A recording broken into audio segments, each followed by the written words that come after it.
Kamusta mga ate, kuya, beshi? Si Chari po ito mula sa The Sun, Moon, Stars, PH Tarot. Ipapaalam ko lang po na ito po ay isang general read o pangkahalatang pagbabasa at maaring hindi lahat ay magtugma sa inyong sitwasyon. I-check din nyo ang inyong Moon, Rising at Venus sign. Baka doon mas tumugma ang read para sa inyo. At kung ang mensahe ay tama sa inyo, paki-like lang po at mag-subscribe kung hindi pa ninyo ito ginagawa. Okay, mag-umpisa na po tayo.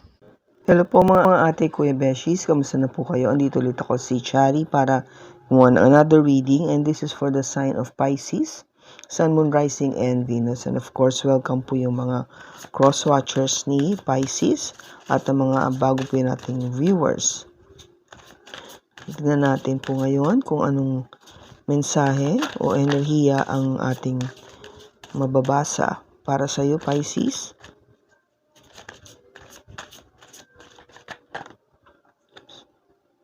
Passion.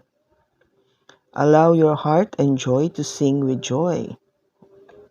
Wow. Codependency. Addictions are affecting your romantic life. Okay. And deception. Someone is wearing a false self-mask in this relationship.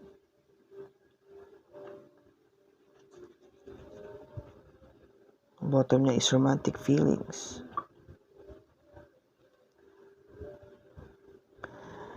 Okay, Pisces. So, there is something na it's more of a parang to take precaution. Okay? Parang para alam nyo lang. Yung umpisa natin is maganda kasi it all would mean about passion. No? Yung init ng damdamin, nasasabi nga nila. At maraming ways kasi to express yung passion natin, no, with our person. But the thing is, of course, there is this codependency and deception. Hindi naman totally masama for me yung codependency, but depende kasi sa kung saan siya codependent, no? Kasi minsan, it is really more of being so parang attached. Yung person may so attached sa'yo dahil kasi merong siyang yung ano ba, kung gaba parang hindi niya kayang on his or her own, parang wala siyang sariling independence, no? Yung masyadong clingy, yun yung gusto kong sabihin. Parang hindi siya makakilos kung wala ka. Na hindi siya makagawa ng anything o cannot make a decision sa sarili niya kung wala ka. Yung wala yung presence mo o hindi niya naririnig yung sinasabi mo. Alam ko na pagdating sa relationship, everything has to be shared. Nag-share kayo pareho with your opinions and decision making, lalo na if it concerns your family, no? Lalo na yung mga bata. But of course, there would be times that you need to be on your own, no? You need to know how to make your decision.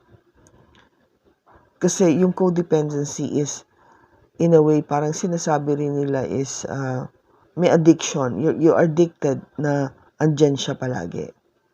Kasi yung scenario natin ay, what if kung wala na siya?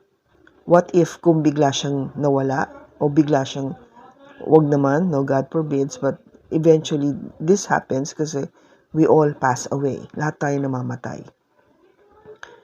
And for you to be codependent to your person, to your partner, di ba parang pag nawala siya is ikaw yung mahihirapan. Ikaw yung parang hindi mo na alam paano kumilos, hindi mo na alam paano mag-decide on your own pag nawala na siya. So, ang sinasabi dito is parang wag ganon. Wag kang maging codependent. Kasi ang punto dito is ikaw rin yung mahihirapan. Ang isa pa is yung deception. Ito yung pagsusuot ng tinatawag nila na isang maskara. na ikaw ay hindi nagiging totoo sa iyong sarili o hindi ka nagiging totoo sa person mo. Kasi kung ba, deception is in a way pangloloko, panglilin lang, no? Pagsisinungaling sa sarili mo at sa person mo. Kung ba parang siguro nakikisama ka lang dahil sa reason of money, no? Pwede maging isang way of deception yon. Kasi kailangan mo siya dahil sa pera, no? Para sa mga bata o mabuhay ka o nakikipagrelasyon ka dito kasi para lang masabi na meron kang ka-relationship o may boyfriend ka na merong may gusto sa'yo kahit hindi mo naman siya talagang mahal. So maraming reason kung bakit nasasabi na merong paglilin lang. So ito yung mga bagay na dapat you are just aware of, Pisces. Yan, tignan natin kung anong message mo ko natin sa tarot. Oops. We have the 8 of Cups and Justice. Okay, so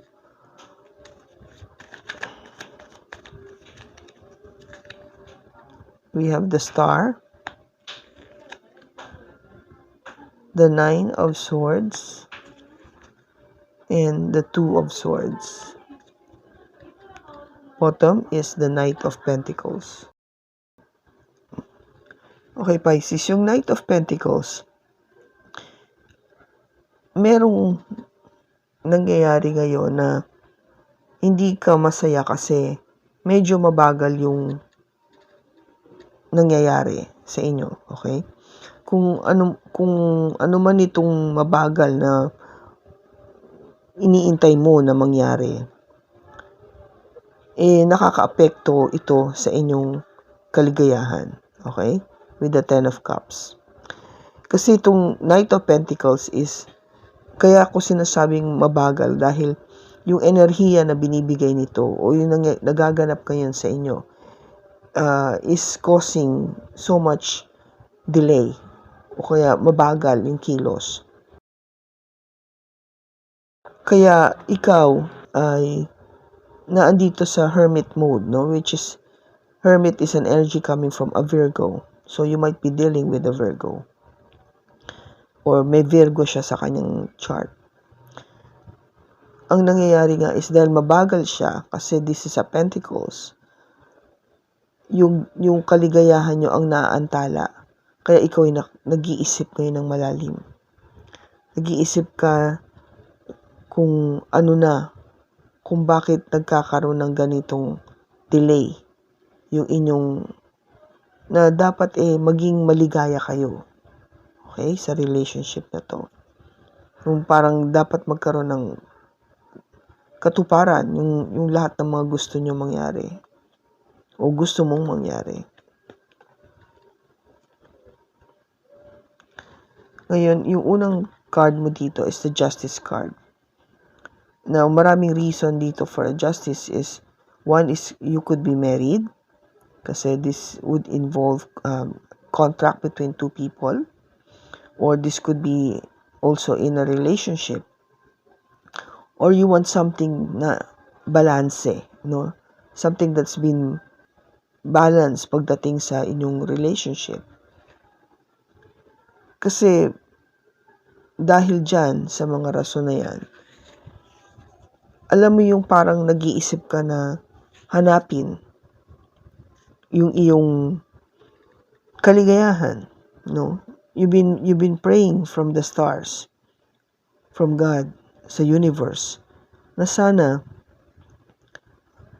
dinggin ang iyong panalangin, no? Na mabigyan ka ng, one is maybe hustisya, number 2 is the person that you really want, na talagang mahal ka ng totoo, na walang pangloloko, at definitely walang codependency. At ito ay punong-puno ng pagmamahal at passion. And dahil kasi nga mabagal yung developments dito, dahil mabagal yung pagdating, nagwo-worry ka tuloy. You know, hindi mo, kung ba ikaw ay hindi matahimik. hindi ka peaceful, hindi ka rested. Lagi mo itong iniisip. Nagdadala sa ito ng pag-alala. Kaya ikaw ay nag-iisip, ano na bang gagawin ko?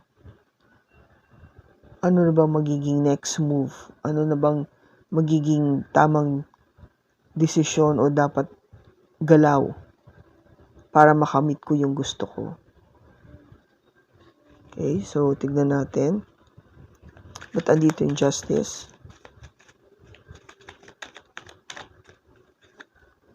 We have the Tower, the Queen of Swords, and the Page of Cups. Bottom niya is the Ace of Swords. So, gusto mo ng panibagong pag-umpisa. You want God to give you this new beginning. Something that is really truthful. No, yung totoo lang, sa totoo lang. Pero itong hinihiling mo na, or this relationship, or sabihin nating marriage, may dalang tower, no, ngayon, na merong nagaganap ngayon na hindi mo inaasahan, na masakit sa iyong kalooban. Kasi, kung gaba parang yung Pisces is more of yung emotion ang ginagamit mo kasi hindi pag-iisip. Ang hinahanap mo kasi is yung mensahe ng pagmamahal. With the Page of Cups. Pero hindi mo to natatanggap. Bagkos ang nakuha mo ay isang mensahe na punong-puno ng straightforward na salita na talagang masasabi nating masakit, or yung gusto mong sabihin na masakit o katotohanan sa iyong tao o sa person mo. No, instead of sending a message or receiving a message of love, what was said was something that is really hurtful or sharp o medyo sabihin natin prangka, no, very blunt words na talagang hindi mo inaasahan, and that cost you this tower. Something na shocking, something na hindi mo inaasahan, na nagulat ka na matatanggap mo dito sa iyong relationship na to o sa marriage na to. And because of those na napag-usapan nyo o nasabi o nailabas, o take it as it resonates, nag-decide ka nga na hanapin o umalis. Somebody left. Okay? Now, with the Six of Pentacles, the Fool, and the Three of Cups. Bottom niya is the Devil. So, definitely, there is this negative energy na pumapasok. Something that is addictive. No? Ito yon yung codependency. No? Pwede pumasok siya dyan. Maybe because of that reason, kung bakit gusto mong umalis o mawala. Dahil ang hinahanap mo nga is yung equal give and take. Six of Pentacles. Patas na pagbibigay at pagtatanggap. Hindi yung ikaw lang na ikaw o siya lang na siya. And because of that, you took that risk, no, to move forward, to be a fool. No, wala ka ng pakialam, wala kang pakindangan na talagang, sige, aalis ako. Maybe because there was this third party, with the Three of Cups.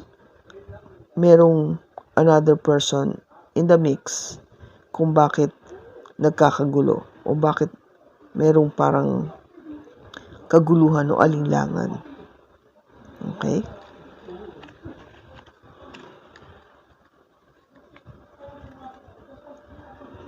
Ba't andito yung Nine of Swords?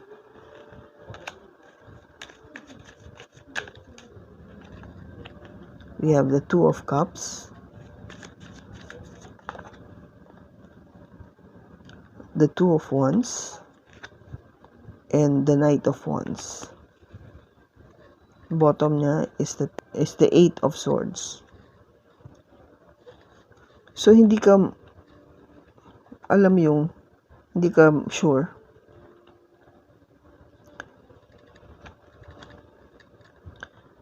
Hindi ka na mapakali. I mean, kaya hindi ka nakakatulog, nagwo-worry ka. Dahil dito sa yung love of your life, na tingin mo, o akala mo na siya yung talagang soulmate mo kasi mahal mo talaga. Kaya ikaw yung nag-iisip, no? Trying to make that decision. Kung ito ba totoong person, kung itong person na to talagang mahal ka o hindi, o ikaw ay pang ano ka lang, sabihin natin pang pastime ka lang.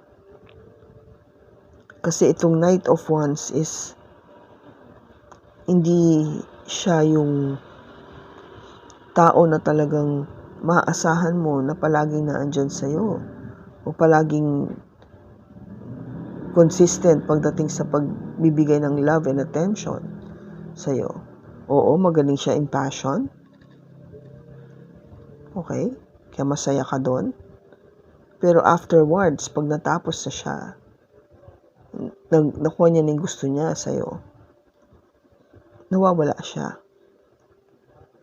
And that makes you think, trying to decide or questioning yung relationship nyo na ito na ba talaga?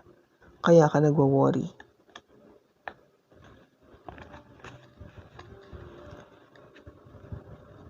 Bakit andito yung Two of Swords?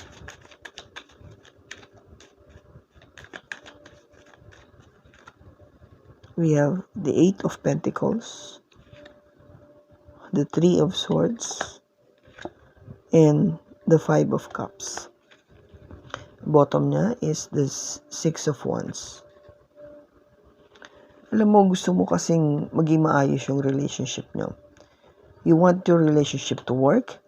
You want it to be harmonious and successful.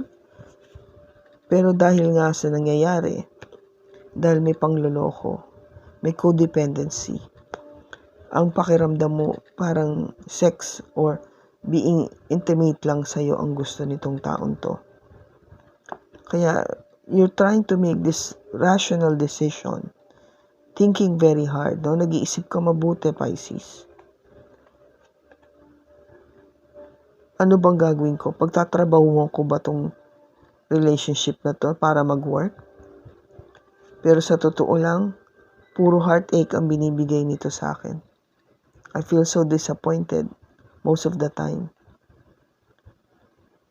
Kaya, ang pakiramdam ko dahil nga ako'y nasasaktan palagi, ako'y parang iniiwan na lang sa ere. Ako hindi napapansin, ako hindi binibigyan ng halaga o importansya. Kaya yun ang iniisip mo kung ano ba, bibigyan ko ba to ng, shall I work on it? Shall I continue to work on this relationship to have it, yung parang ma-reach ko yung level na maging okay kami? Or in other words, am I willing to sacrifice more of my time and money dito sa relationship na to, wherein alam ko naman na puro sakit lang ang dinadala nito sa akin and frustration.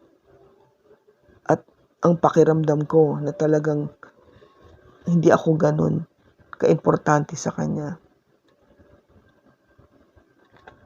Pisces, alam mo naman yon. You know. Diba? Alam mo, sa iyong intuition, nararamdaman mo to. Kung talaga bang dapat na to let go. Is it time to let go? Dapat na bang hiwalayan ni Pisces ito? O tapusin yung relationship?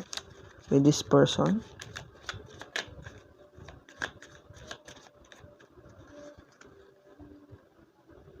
Sinasabi dito hindi. Humihingi ng oras para just to cool it down. Pagdasal na mag-isip pa ng matagal. Magbabago ba itong person ni Pisces? Magbabago ba ito? Hindi. Marami pa rin siyang gagawing kalokohan o ibang bagay na gusto pa niyang magawa o mangyari. Marami siyang gustong gawin, yung person mo, Pisces. May iba pa bang person na dadating sa buhay ni Pisces? Yes. At mas masaya ka dito sa susunod.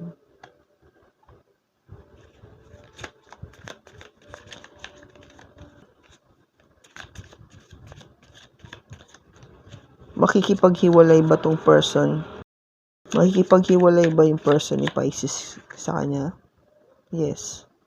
Kasi pagod na rin siya.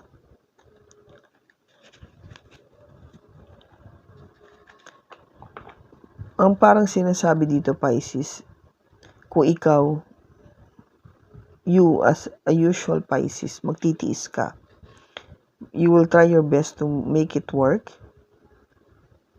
Kahit gusto mo na alam mong puno-puno ka na ng pain, nasasaktan ka na, kahit hindi ka binibigyan ng nararapat na pagmamahal at attention.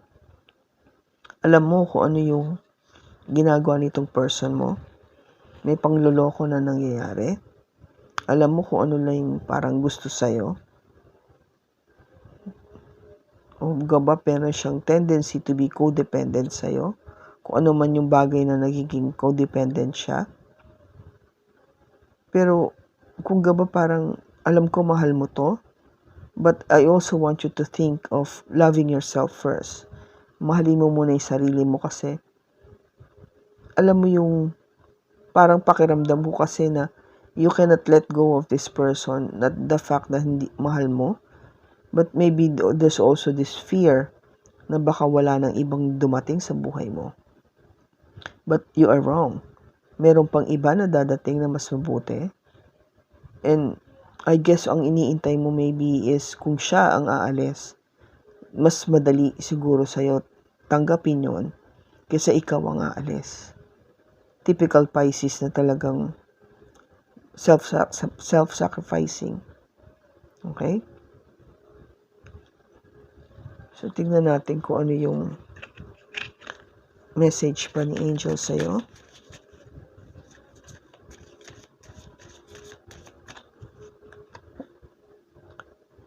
It says here, lasting love. Well, this is your true love. So, totoong mahal mo siya. I agree. Twin flame recognition. You know this soul that mirrors your own. So, ang pakiramdam mo dito sa person na to is your twin flame. Which is difficult kasi kung alam mo ito yung kahati na yung kaluluwa, hindi mo nga talaga siya basta maalis-alis. Kung hanggat alam mo yung na kahit na marami siyang nagagawang pagkakamali, hindi ganun kadali yung pag-separate o kalimutan siya. Best friend. Friendships is vital to your romance. Feelings deepen and blossoms. So, kung kayo yung mag-best friend, mas okay yung pakiramdam, hindi ba? Kesa sa parang nagkilala lang kayo. But I think these messages, this is what you wanted to find, Pisces. Yung lasting love, yung ka-twin flame mo, at saka maging best friend mo siya. Ang question is, ito ba yung nahanap mong qualities dito sa person mo? Kasi these cards na advice sa'yo is exactly the opposite na binibigay sa'yo dito sa taas. Diba? Kasi there's codependency and deception. and there's passion. Passion is 50-50. It could be good and it could be bad. Depende nga dun sa ginagawa o yung feelings ng person mo sa'yo. Okay? Hindi naman pwedeng puro passion lang. Diba? It's not all sexual intimacy lang. Hindi pwede yun, diba? Dapat meron talagang love, respect, understanding, caring. And that's what you wanted, Pisces. So yung question ko sa'yo is, ito bang lasting love, yung feeling mo na siya yung soulmate mo, yung twin flame mo, and your best friend, ito ba yung qualities talaga? Yung talaga ha, yung totoo sa totoo lang, na nakikita mo dito sa person mo ngayon? Kasi kung ang sagot mo ay hindi, then maybe you should be making that decision to move forward. Kasi there is love coming. A new love, a better love than what you have now. Okay? I hope nakatulong ito sa iyo, Pisces. Maraming salamat sa pagsama mo sa akin sa pagbasa na ito. Sa susunod po muli, ingat ka and God bless.